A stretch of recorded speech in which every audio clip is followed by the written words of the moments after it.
Right, so beekeeping. I'm not going into a great detail with this because there's plenty of people who do beekeeping who know much more about it than me, and I watch lots of their videos. However, I'm just a bit about particularly urban beekeeping. So we're on my shed roof, which I initially planted up just as a, well, initially it was vegetables, then it was wildflowers, and then I decided I wanted to keep bees, so I did a beekeeping course with Sheffield Beekeepers Association, and anyone wanting to keep bees, I strongly recommend you do a course. One, for the knowledge, because it's one of those courses you do and you feel like at the end of it you don't actually know anything because there's so much to learn that you didn't know about learning. Two, by being a member, it just connects you to many people who know a lot about it, really knowledgeable. It's good for the social aspect too. But I have one hive at the moment. Winter's coming, so we're getting it ready for winter.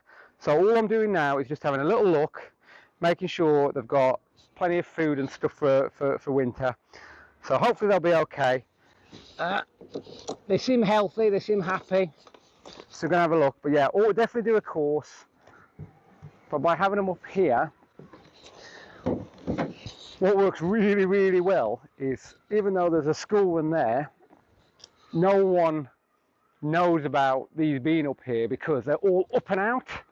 They don't go down, so they don't tend to, so these bees probably won't go here because this is in the immediate vicinity. They'll go further away, so it works really well. Right, so let's have a look. This is just some old honey which I'd put on the top just to get clear, so that's fine. Got my scraper. So we're going to be able to get rid of that soon.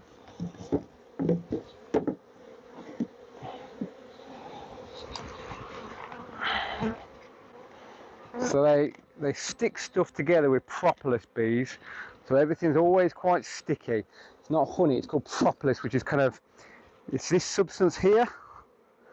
And you can, I mean, it's supposed to have health benefits and things as well. So I'm checking, because basically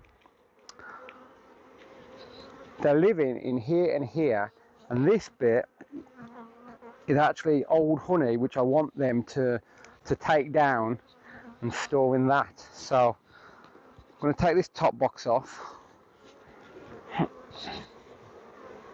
just put it there. Alright, and then we're going to have a little look under here.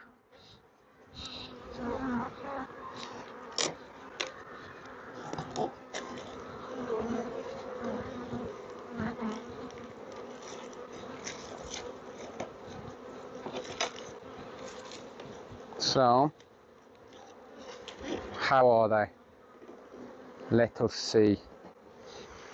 So again, I'm not doing this as a tuition bee thing because there's people who know much more about than me, but I'm just giving basics. So this is called a queen guard. So what that is, it's not so much now, but when you're getting honey on it, you want the queen separate to the honey because you want her in the area where she's laying her eggs. And all this is just a mesh. These bees, these are all worker bees, they can all get through, but the queen can't. So that's all that's for. So I'm going to take this off, and I'm actually going to swap this. I'm going to have a little look in this top bit first. Check that the queen's not under here. And I'm just going to have a little look in these. And if she's not here, great, because I want her down the bottom. So see all that? I want this full. I want this full for winter. And that there is capped honey. And that's good. That means I want this full. As soon as this is full, the sooner I can just leave them completely alone, and they'll have enough stores for winter. And I think we're pretty close. Because we don't want to open it during winter because we don't want them getting cold and being disturbed and all this is. So I've already had some honey from here, but I only take the excess. So I always make sure that I leave them plenty. Some, I think you're more like business beekeepers. They take all the honey that they make now and then leave sugar water and things like that for winter. But even though I get the bonus of the honey from this and I make the lip balms and things, I see this as being more of a hobby to help bees out than to get honey. Any honey I get is a bonus. It's just quite nice. But again, we're a team. My bees, I look after them, make sure they're healthy, and got all the things they need. And then if I get some honey from them, great. If I don't, that's okay too. It's not a contract they have to agree to. So we're just having a look here. These are all fine. So I'm happy with this.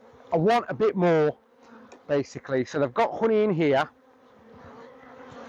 and I just want a bit more in here. They have, I reckon, got enough. But the last thing we want is them not having enough. So that's a really nice one. That's all nicely covered there. So that's all capped and ready for winter.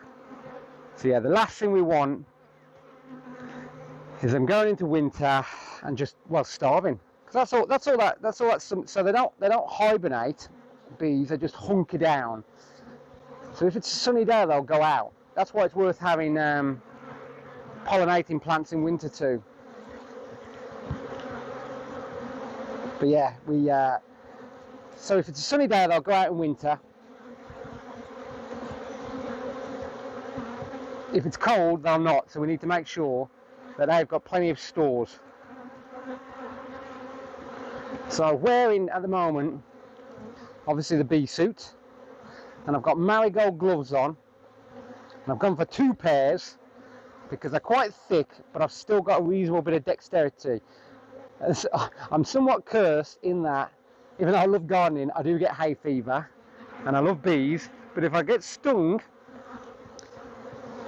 say I get stung on my wrist, it's not very pleasant anyway, but what will happen for me is I don't swell up there and then, but for about 2 days it'll be itching.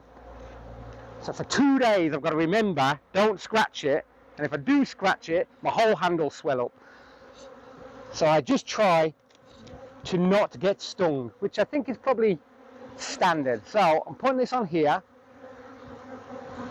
I'm not even going to look at this bit. That's ready for winter now in there. I'm giving them a bit of a smoke. Now the smoke, it doesn't hurt them at all. All it does is make them feel full. So imagine you've just had a big meal, you just feel full and lethargic, and they don't like it, so they just kind of hide away from it. And I do my absolute best, as would any beekeeper do. But unfortunately, sometimes you do squash bees. No, I don't want that bit. So, telling you about sticky, I don't want this bit. Yeah, so sometimes it can't be helped. You do squash them, and I do my absolute best not to. And I think every beekeeper would say the same.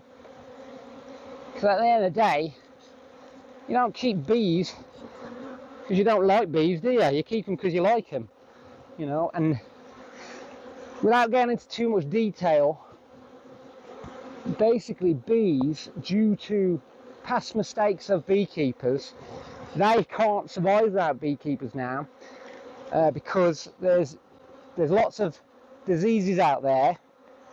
So a natural hive now will catch one of these diseases and eventually die. So unfortunately, bees need beekeepers. And I understand the principle of, like, if it hadn't been bad beekeeping in the past, they wouldn't need them, but we are at that situation. So this is all good honey, see there? but it's in the wrong bit basically. So what I'm trying to do is get them to take that down into stores. So again, try not to squash any. I'm just opening that up a bit, and then hopefully they'll come up. Oop. Didn't want to do that. So there they are.